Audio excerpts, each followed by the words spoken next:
반갑습니다. 마닝어키입니다. 제가 유튜브 3년 만에 드디어 고프로 앰베서더가 되어서 제품을 미리 받아볼 수 있게 됐습니다. 예! 지금 이제 고프로로 촬영을 하고 있는데요, 밖에 나와서 아무래도 좀 사용을 해봐야 되지 않겠습니까? 여의도 한강공원으로 잠시 나왔습니다.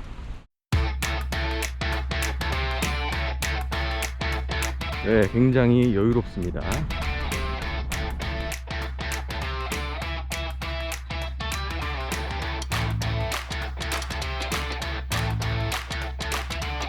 제품만 협찬받았고 별도의 가이드라인이 없었기 때문에 컨텐츠의 간섭은 전혀 없습니다. 액션캠은 제가 호주 여행을 하면서 고프로 5부터 구매를 해서 촬영했었거든요.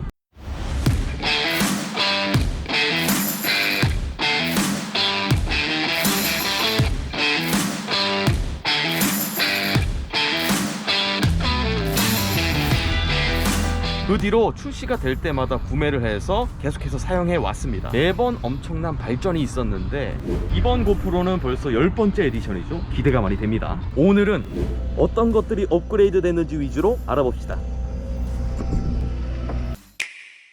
개봉부터 먼저 해볼게요. 고프로 9과 마찬가지로 파우치에 들어있습니다. 크리에이터 VIP 키트인데 정식 발매될 때는 이 삼각대가 포함되지 않을 겁니다. 부착형 마운트랑 USB Type-C 케이블, 배터리 2개인데 정식 판매 제품은 1개입니다. 고프로 10이 있고요. 간단 설명서 등등 있습니다. 이번에 마음에 드는 건 추천하는 세팅값이 적혀있는 카드를 하나 주거든요. 각 모드마다 추천하는 설정이 있으니까 이거 보고 따라하면 초보자들에게 좋을 것 같습니다. 디자인을 살펴보면 고프로 9과 디자인이 똑같이 생겼습니다. 다만 고프로 로고와 측면의 숫자 10은 파란색으로 되어 있어서 고프로 9과 구분할 수 있었습니다. 디스플레이도 전면 1.4인치 LCD, 후면 LCD도 2.27인치로 동일합니다. 배터리도 탈착식으로 동일하고 고프로 9에서 사용하던 배터리와 같고 호환 가능합니다. 또 모듈도 전부 호환 가능합니다. 성능이 더 좋아졌다고 하는데 무게는 오히려 가벼워졌습니다. 고프로 9에서 158g이었는데 153g으로 5g 가벼워졌습니다. 또 새로운 렌즈 덮개가 사용됐는데 탈착식으로 바꿀 수 있는 디자인은 동일하고요. 태양이나 강력한 빛에 비추었을 때 렌즈 유리 때문에 생기는 고스트 현상이 감소된다고 합니다. 긁힘 방지 성능도 좋아졌다고 해요. 또 물이 스며들지 않는 소수성 유리로 제작되어서 물을 닦아내지 않아도 몇 번 털면 된다는 건데요. 물을 좀 뿌려보겠습니다. 확실히 유리에 물이 좀 덜 묻어나는 것 같아요. 방수 기능은 전작과 동일하게 케이스 없이 최대 10m 방수 가능합니다. 가장 크게 바뀐 점이라고 한다면 드디어 5년 만에 고프로만의 프로세서 GP2가 탑재되었습니다. 성능이 2배 향상되었습니다. 사진 같은 경우는 전작에서 2000만 화소로 촬영할 수 있었는데 2300만 화소로 촬영할 수 있고요. 동영상은 프레임 속도가 2배 향상되었는데 이게 대박입니다. 5.3K 30프레임이 60프레임으로 촬영 가능하고요. 4K 60프레임 촬영이 120프레임으로 촬영 가능합니다. 거기다가 2.7K 120프레임은 240프레임으로 촬영이 가능해요. 프레임이 2배나 업그레이드 됐습니다. 와...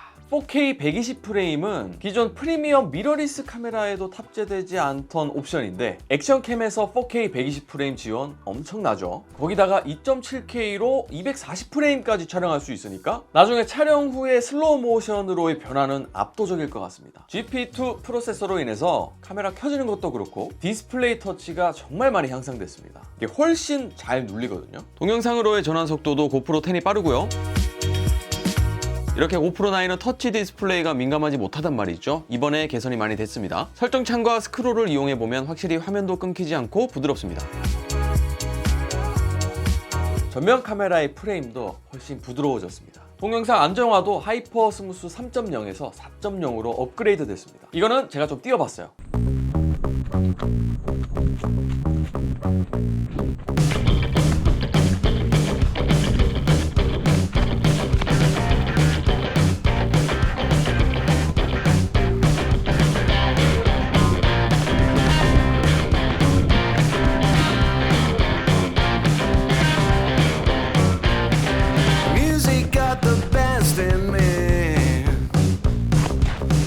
Since I was a child, now it's showing its ugly face.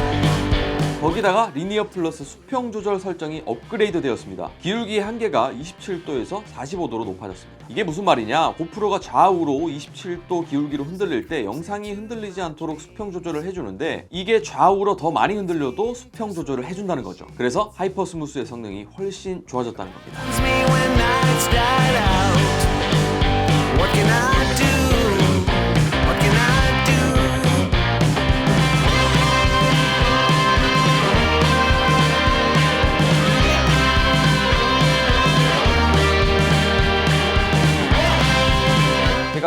타고 달려봤는데 영상을 좀 보실까요?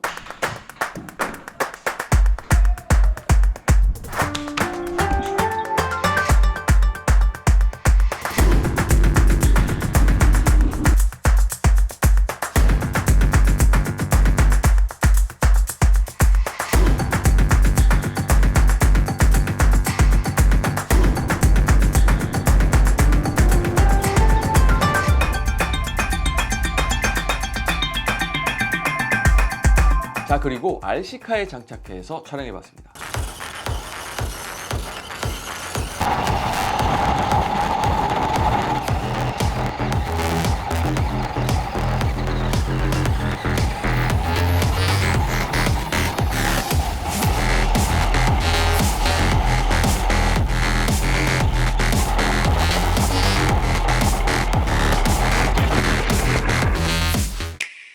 또 이 고프로가 굉장히 컴팩트하잖아요. 얘만 들고 브이로그를 촬영한다 생각하고 백화점도 가보고 좀 돌아다녀 봤습니다. Tell me that I'm all you ever wanted. Take me to a crowded place and I know all I see is the way that you breathe. Hit me like a hurricane and I know all I need is your love next to me. Oh, I keep sinking into your blue, into your blue. Yeah, I keep sinking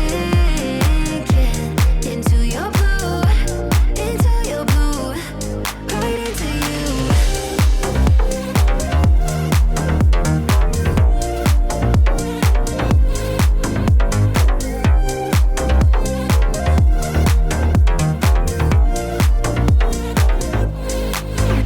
저는 이 고프로만 들고 다녀도 브이로그 충분히 가능하다고 생각합니다. 자, 근데 마이크 수음도 굉장히 중요한 부분일 텐데 마이크 수음 나쁘지 않습니다. 자, 하나 둘 마이크 테스트 중입니다. 1, 2, 1, 2 가나다라 마바사 아차차카 타파하 느리보우하사. 그냥 이렇게 들고 다니면서 브이로그에도 충분하죠. 그리고 카메라가 작기 때문에 커다란 카메라를 들고 다니는 것보다 훨씬 부담이 좀 적습니다. 마이크 수음 퀄리티가 더 중요하다 하시는 분들은 이런 녹음기 하나 구매하셔가지고 나중에 편집할 때 영상이랑 소리랑 합치면 됩니다. 프레임 캡처 성능도 좋아졌습니다. 이제 동영상을 찍고 나서 큰 화질 저하 없이 동영상에서 사진을 캡처해내는 겁니다. 고프로 9에서는 5K로 촬영했을 때 1470만 화소, 4K 4:3 비율의 동영상에서는 1200만 화소로 캡처할 수 있었습니다. 근데 고프로 10에서는 5.3K 동영상은 1580만 화소, 5K 4:3 비율로 촬영 시에는 1960만 화소로 2000만 화소에 가까운 사진을 캡처할 수 있습니다. 이제 뭐 굳이 사진 모드를 사용하지 않고 동영상으로 촬영한 뒤에 프레임 캡처로 사진을 캡처하면 되겠습니다. GP2가 탑재된 덕분에 부팅 속도, LCD 반응 이런 것들이 빨라진 것뿐만 아니라 전송 속도도 빨라졌습니다. 와이파이 전송 속도는 30% 정도 빨라졌고요. 유선으로 전송했을 때는 무선보다 50% 빨라졌습니다. 자, 또 라이브 스트리밍과 웹캠 모드가 가능한데 비대면 시대로 인해서 이 기능이 더 중요하게 됐죠. 스트리밍을 하는데 하이퍼 스무스 4.0이 적용된 채로 촬영이 가능합니다. 또 이제 광각으로 촬영 가능하고 1080p로 송출이 가능해요. 대신 스트리밍은 모든 플랫폼에서 1080p로 제공하는 건 아니고 플랫폼에 따라서 화질이 결정된다고 합니다. 저조도 또한 향상됐다고 하는데요. GP2와 더불어서 3D 노이즈 감소 기술이 탑재되어서 저조도 성능이 좋아졌다고 합니다. 해가 질 때쯤 6시 40분에 찍은 영상입니다. 네, 아직까지 해가 완전히 지지 않아서 나쁘지 않아 보이는데 측면부에 노이즈가 점점 끼는 것 같고요. 밝은 간판이 있을 때는 굉장히 잘 찍힙니다. 빛 부분의 일렁임도 좀 줄어든 것 같아요. 해가 거의 떨어지고 7시 10분쯤입니다. 이 고프로 9과 같이 비교를 해봐야 얼마나 향상됐는지 알 수 있을 것 같은데 결과물을 보시면 노이즈가 좀 많이 줄어든 것 같긴 합니다. 가게 앞을 지나갈 때는 양호한데 조금 더 걸으면서 촬영을 해보니까 카메라와 멀리 떨어진 위치에서는 빛 번짐이 있고 일렁이는 게 좀 보입니다. 제가 아직 최적의 야간 세팅 값을 못 찾았습니다. 최적의 세팅 값으로 고프로 9과 촬영을 다음에 해보겠습니다. GPT 프로세서가 탑재되었지만 엄청나게 저조도가 개선된 건 아니었습니다. 아마도 고프로에 1인치 센서가 탑재된다면 저조도에서 엄청난 발전이 있을 것 같습니다. 물리적으로 어쩔 수 없는 것 같아요. 근데 사실 어두울 때 사진이든 동영상이든 잘 안 찍잖아요. 날 밝을 때 찍는 걸 추천드릴게요.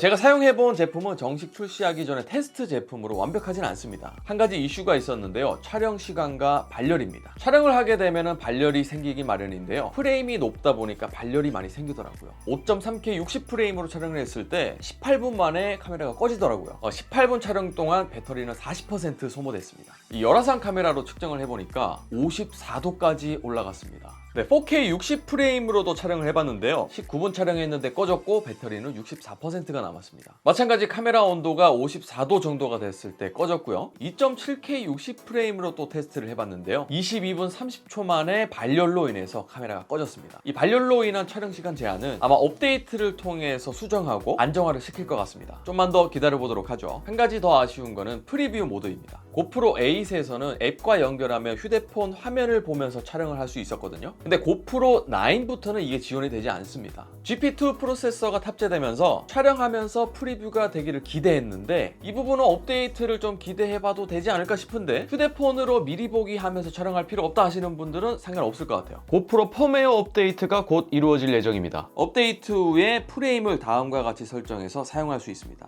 자, 오늘 이렇게 해서 고프로 10을 사용해보면서 어떤 점이 업그레이드 됐는지 확인해봤습니다. 일단 오래 사용해보지 못했는데 이 GP2 프로세서 덕분인지 업그레이드가 됐구나 체감할 수 있었습니다. 아까 말씀드린 발열로 인한 촬영 시간 제한 이슈와 조금 더 욕심내서 촬영 중에 프리뷰 모드만 가능하다면 여태까지 나온 액션캠 중에 가장 강력한 모델이 아닌가 싶습니다. 특히 4K에서 120프레임 지원은 진짜 게임 체인저가 될 것 같아요. 아마 다른 액션캠 회사들도 고프로의 소식에 이 4K 120프레임 지원을 위해 노력할 것 같은데 프로세서나 안정화가 과연 고프로를 따라올 수 있을지 지켜봐야 될 것 같아요. 다음 시간에는 고프로 10 소프트웨어 업데이트 후에 고프로 9과 비교해서 어떠한 결과를 가져다 줄지 비교를 해보고요. 또 생각지도 못한 단점들은 어떤 것들이 있는지 심층적으로 리뷰를 해보겠습니다. 오늘 영상 시청 정말 감사드리고요. 저는 또 다음 비디오로 찾아뵙죠. 구독하기 아직까지 안 누르신 분들 구독하기 눌러주시고 좋아요와 댓글은 사랑입니다. 만능혁이었습니다. 아듀!